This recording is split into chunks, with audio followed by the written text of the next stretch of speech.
I now give the floor to His Excellency Sergei Lavrov, Minister of Foreign Affairs of the Russian Federation.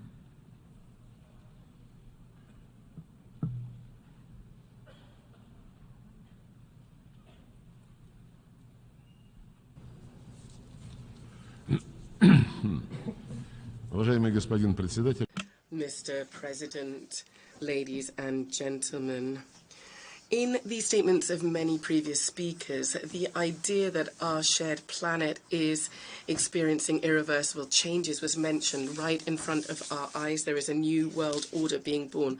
Our future is being shaped by a struggle between the global majority in favor of a fairer distribution of global benefits and civilized diversity, and between the few who wield neocolonial methods of subjugation in order to maintain their domination, which is slipping through their hands. The collective West has a calling card, and it has long been to reject the principle of equality and their total inability to reach agreement. Being used to looking down at the rest of the world, Americans and Europeans make all sorts of promises, and they take on commitments inter alia, written ones and legally binding ones, and then they just don't fulfill them. As President Putin pointed out, the West is one that is truly an empire of lies. Russia, like many countries, knows about this firsthand. In 1945, when we, along with Washington and London, together were vanquishing the enemy on the front in the Second World War, our allies in the anti-Hitler coalition were already making plans for a unthinkable military operation. That's what it was called, against the Soviet Union. 4 years later, in 1949, the Americans drafted a drop shot operation to make mass-scale nuclear strikes on the USSR. These ghastly, senseless ideas did remain on paper. The USSR created its own weaponized retaliation. It took the Cuban Missile Crisis of 1962, when the world was on the brink of nuclear war, for the idea of deploying it, and the illusion of victory stopped being the basis of the military planning strategy of the US. At the end of this Cold War, the Soviet Union plays a decisive role in reuniting Germany and agreed upon parameters for the new security architecture in Europe. Furthermore, the Soviet and then the Russian leadership was given concrete political assurances regarding the non-expansion of the NATO military alliance to the east. The relevant records of these negotiations are both in our and Western archives, and they're in open access. But these assurances by Western leaders were just deception. They in no way intended to uphold them. Furthermore, they were never bothered by the fact that by expanding NATO towards Russia's borders, they violated official commitments that were made at the highest level in the OSCE. Commitments not to strengthen their own security to the detriment of the security of others, and not to permit a military political domination in Europe of any country, group of countries, or organization. In 2021, our proposals to conclude treaties on mutual security guarantees in Europe were rudely rejected without any change to the status of Ukraine being outside the alliance. The West continued its ongoing militarization of Russophobic Kiev regime that was brought to power as a result of a bloody coup, and start to use this to wage a hybrid war against our country. Something that has been unprecedented since the end of the Cold War was a recent number of joint exercises between the US and their European NATO allies, inter alia, to develop scenarios for the use of nuclear weapons in the Russian Federation. The stated aim of inflicting a strategic defeat on Russia, and once and for all, this became crystal clear, the fact that they are clearly hell-bent on their own impunity, and they're bereft of their basic desire for self-preservation. Headed up by Washington, NATO countries not only are expanding and modernizing their offensive capabilities, but also are shifting the armed into space and the information sphere. A new dangerous manifestation of the expansionism was extending the alliance's area of responsibility to the entire eastern side of the world, using the pernicious slogan of the indivisibility of security, the Eurasian and Indo-Asian Pacific region. To this aim, Washington is creating its subordinate military, political mini alliances like AUKUS, the Troika of the US, Japan, and the Republic of Korea, the Quartet, Tokyo, Seoul, Canberra, and Wellington, by pushing the participants of these structures to practical cooperation with NATO. This is bringing its infrastructure into the Pacific area. It is obvious that such efforts are targeted against Russia and China and on the collapse of the inclusive regional architecture of ASEAN. This runs the risk of creating new explosive hotbeds of geopolitical tension, in addition to that which is hotting up very significantly around Europe.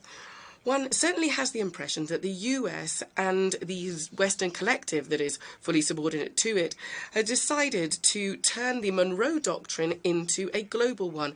These ideas are totally illusory, they're extreme, but the Pax Americana will not stop it. The global minority is doing all it can to put the brakes on the acceleration of the natural course of events. The Vilnius Declaration of NATO on strengthening partnership between Russia and China has been characterized as a threat to NATO. Speaking to his ambassadors abroad, President Macron said he was really concerned about the expansion of BRICS, deeming that this shows that it, quote, complicates the situation in the international sphere in order to runs the risk of weakening the West, in particular Europe.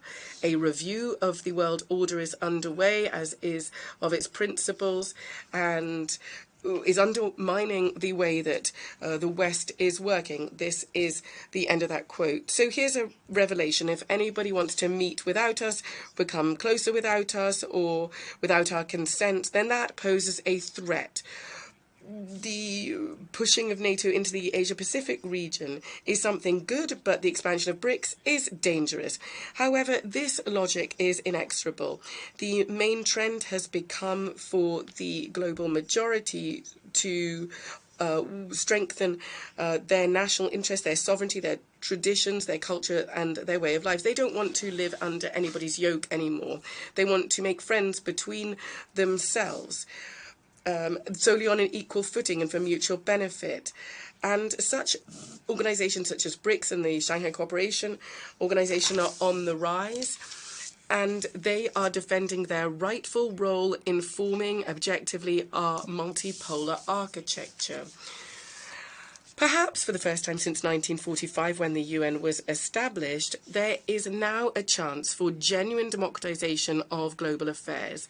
This inspires optimism for all those who believe in the rule of law internationally and who want to see the revival of the UN as a central coordinating body for global politics.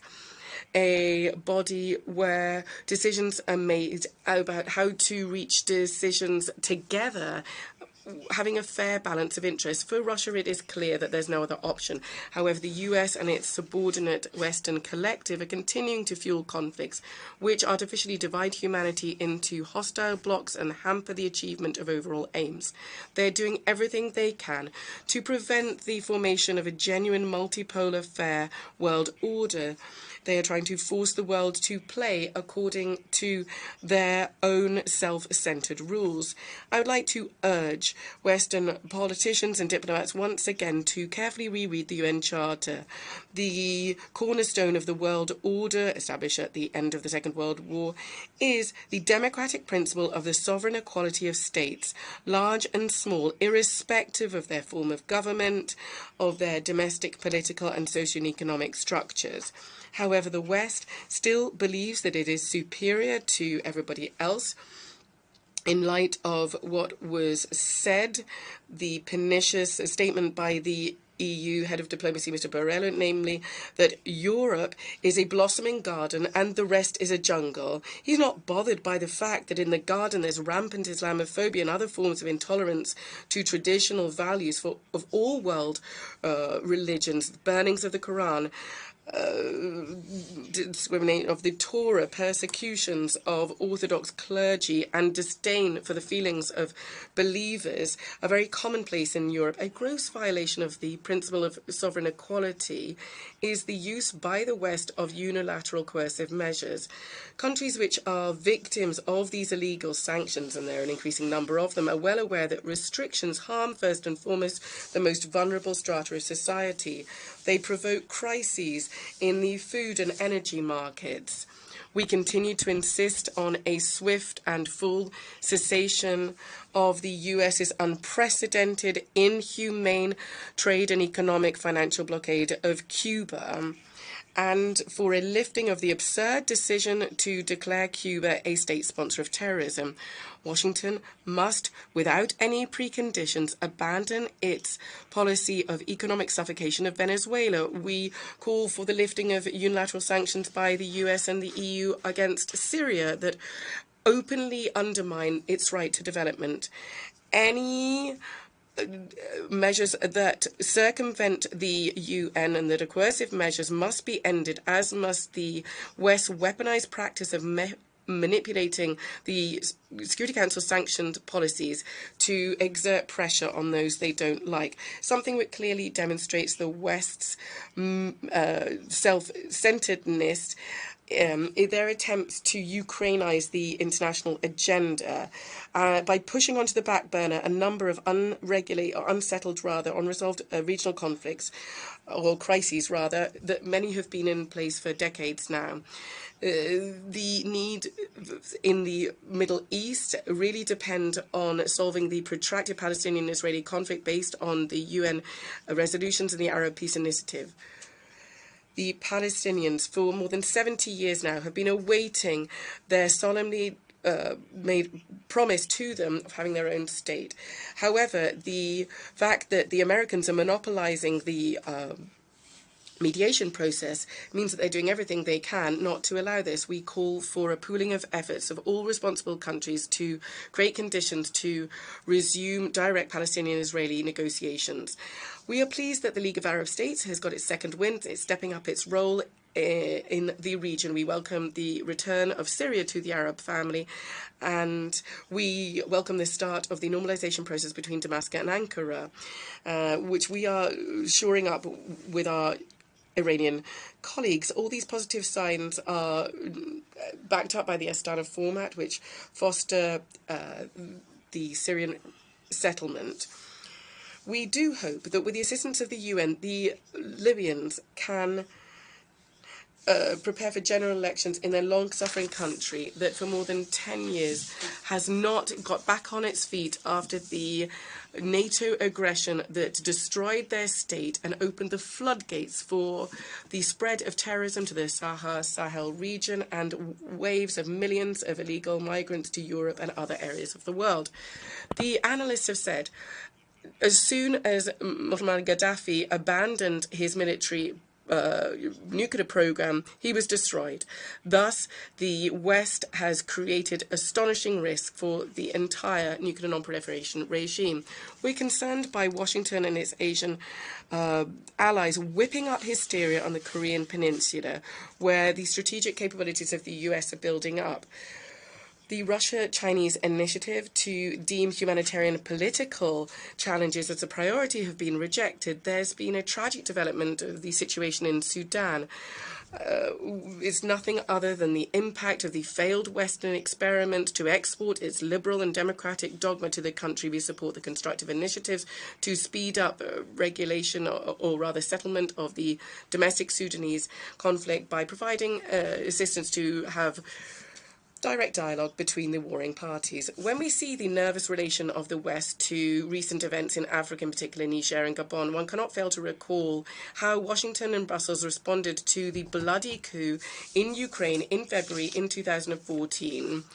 a day after agreement was reached on settling under EU guarantees the issues. But unfortunately, the opposition just trampled on this. The US and its allies supported the coup, hailing it as a demonstration of democracy. We cannot fail to be concerned by the ongoing deteriorating situation in the Serbian province of Kosovo. NATO supplying arms to the Kosovo and helping them to establish an army grossly violates the key resolution of the Security Council 1244. The whole world can see how in the Balkans, the sad story of the Minsk agreements in Ukraine is being repeated. There, I recall, there was stipulation for a special status for the republics in Donbass. However, Kiev openly sabotaged this with the support of the West.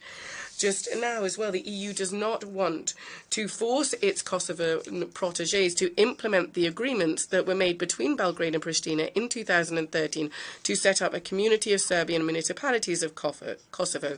This would have special rules regarding their language and their traditions. In both cases, the EU acted as a guarantor for these agreements. Apparently, they share the same fate. You just need to look at the sponsor and you see the result. Now Brussels is imposing its mediation services, so-called mediation services on Azerbaijan and Armenia, along with Washington, and this is... And in fact, Yerevan and Baku actually did settle the situation. So the time has come for mutual trust building. There are Russian troops who will certainly help this. Now, talking about decisions of the international community that remain on paper, we call for a completion once and for all of the process of decolonization. This is in line with GA resolutions, and we want an end to all colonial and neo-colonial practices. A vivid illustration of the rules according to which the West wants us all to live is the fate of the commitments that were made in 2009 to provide developing countries with $100 billion annually to finance climate mitigation programs. If you compare that fate with the unkept promises, and its unkept promises, with the sums that the US, NATO and the EU has spent on supporting the racist regime in Kiev, according to reports $170 billion since February 2022, you'll understand what the enlightened West really thinks. It is high time for a reform of the existing global governance architecture. It should be no more artificially holding back of the redistribution of voting quotas in the IMF and the World Bank. The West must recognize the real economic and financial clout of the countries of the global South. It's important also to unblock the work of the WTA disputes body. There's an increasing need to expand the composition of the Security Council solely through eradicating underrepresentation in the composition from the global majority, so countries from Asia, Africa and Latin America. It's important that the new members of the Security Council, both permanent and non-permanent, are able to use their authority in their own regions as well, and in global organizations such as the Non-Aligned Movement, the G77, and the OIC. It is high time to look at fairer ways of making up the UN Secretariat. One criteria that's been in place for many years, or rather all the criteria that have been in place for many years, do not reflect the actual clout of states in global affairs and artificially ensure excessive dominance of citizens of NATO and EU countries. This disproportionate situation is made even worse by the system of permanent contracts, which links people to positions in host countries of headquarters of international organizations, the overwhelming majority of which are in the capitals that promote Western policies. A new type of UN reform is needed, where there are no leaders and followers or teachers and students, but when all questions are resolved based on consensus, reflecting of balance and of interest. For example, this is really borne by the BRICS, which has expanded its authority, in particular following the Johannesburg summit. And for also at the regional level, there's been a clear renaissance of the African Union, CELAC, the League of Arab States, the GCC and other structures in Eurasia.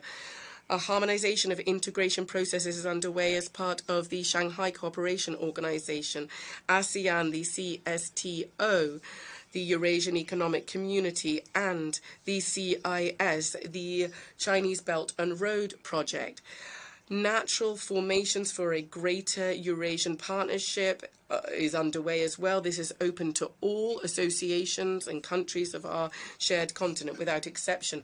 These positive trends, unfortunately, are being undermined by increasingly aggressive policies by the West and their attempts to maintain their dominance. It is in the common interest to avoid a fragmentation of the world into isolated trade blocs and macro regions. But if the US and its allies do not want to negotiate on making global processes free or fair rather and equal, the rest will have to draw their own conclusions and will have to make their own socio-economic and technological development not dependent on their neocolonial instincts of their former neocolonial powers.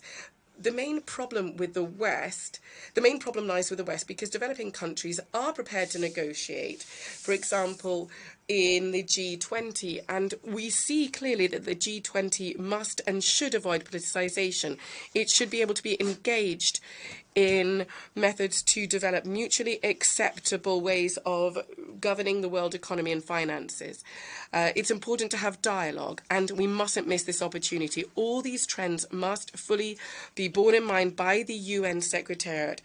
Its statutory aim is to seek consent from all member states within the UN and not on the sidelines thereof. The UN was founded following the Second World War, and any attempts to revise this would undermine the foundations of the UN. As the representative of a country that made a significant contribution to defeating fascism and the Japanese militarism, I would like to draw attention to the egregious phenomenon of rehabilitating Nazis and collaborators in Europe, in particular in Ukraine and the Baltics.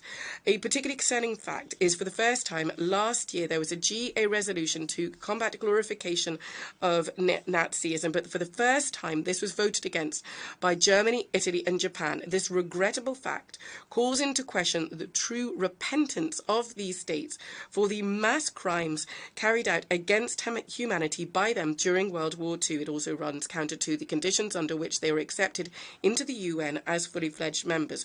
We strongly urge you to pay particular attention to this metamorphose that runs counter to the position of the global majority and to the principles of the UN Charter.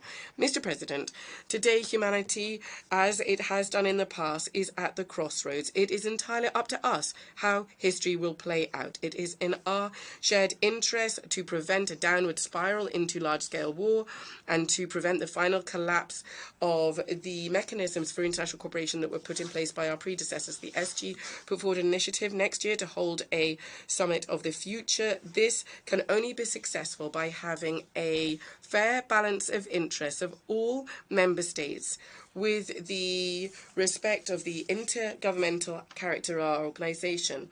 At our meeting on the 21st of September, the members of the Group of Friends in Defence of the Charter actively discussed the opportunities for achieving this. As Antonio Guterres said at the press conference on the eve of this session, and I quote, "If we want peace and prosperity based on equality and solidarity, then leaders have a particular responsibility to achieve compromise when designing our common future for our common good." End of quote. This is an excellent response to those who divide the world up into democracies and autocracies and dictate their neocolonial rules to others. Thank you very much. I thank the Minister of Foreign Affairs of the Russian Federation.